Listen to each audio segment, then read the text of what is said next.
Hello viewers, welcome to IT System Admin and Information Technology Learning tutorial channel for you.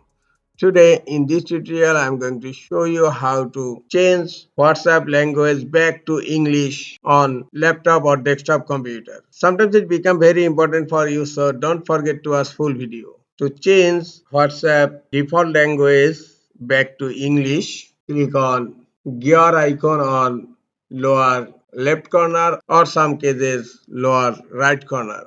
Click on the gear icon. This is called settings,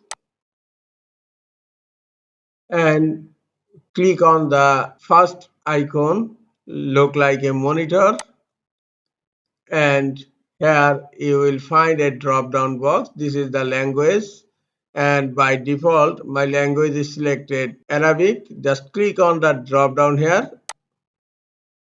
This on the English.